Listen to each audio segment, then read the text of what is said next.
What's going on, guys? So today we're going to be replacing ignition coils. So a little less than a week ago I went to replace my spark plugs, and when I pulled the cover off, the ignition coils did not look in the best shape. Boots were all torn. I'm not even sure when the last time they were replaced, and they kind of slid off the spark plug. It didn't really feel like it held on to them very well. And at idle I kind of have a shake, and when I'm going uphill the shake comes back. So I'm suspecting that the ignition coils are starting to go bad, and so we're going to basically throw in a new set.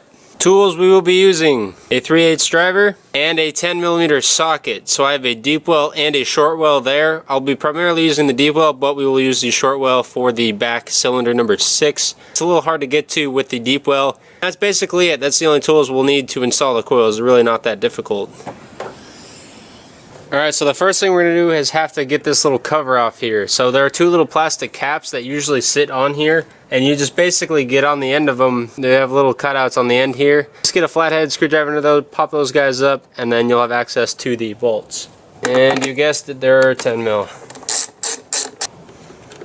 Alright, once these two bolts are off, we're going to unscrew our oil fill cap, and then this guy is basically just going to pop up. And I like to put my fill cap back on just so nothing gets inside the crankcase. So from here, these are the ignition coils that we're going to be replacing. So basically they have these little metal clips on the side here. You just pop it up, and then once it's at the top, just pull the wire off and the plug-in will come off. And so we're basically just going to go down the line and unplug all 6 of them.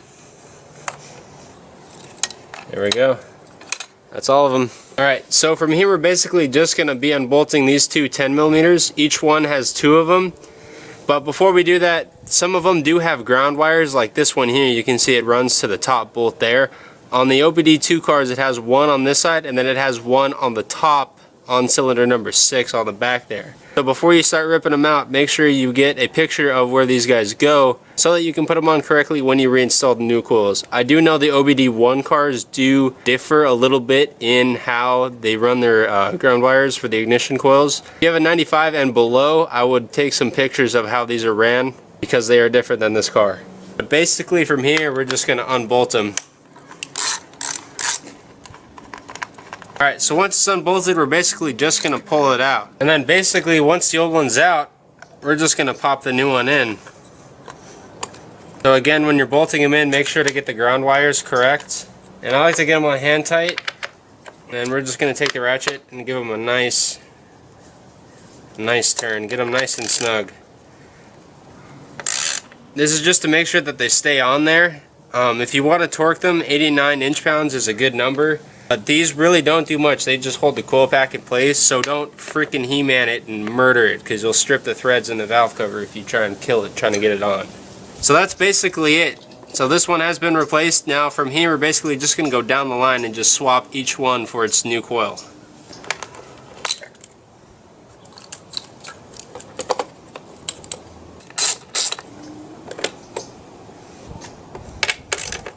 Alright, now for cylinder number 6. Because this guy is underneath the wiring harness here, you can get a deep well onto the first one pretty easy, but the second one is kind of hard. The wrench hits the harness. So for that back one, I like to use a short well socket, not a deep well, and it gets to it just fine. And for my OBD2 guys, this one does have a ground wire back here, so make sure to put that guy on right when you get the new coil in. There we go. The new guy goes in, and we're going to make sure to get the ground strap on. Get those all nice and snug. Alright, once that's done, we're going to slide the bracket up on the new coils, and we're going to plug them into the wiring harness. Make sure to push down to get them nice and snug. And we're basically just going to go down the line and get all of them.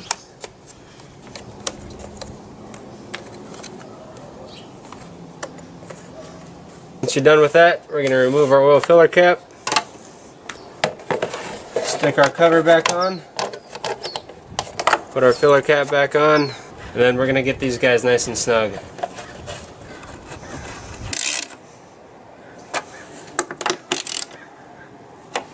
There we go. And that's it. Our coil packs are replaced. Thank you guys so much for watching. Keep it fresh, and I will see you guys later.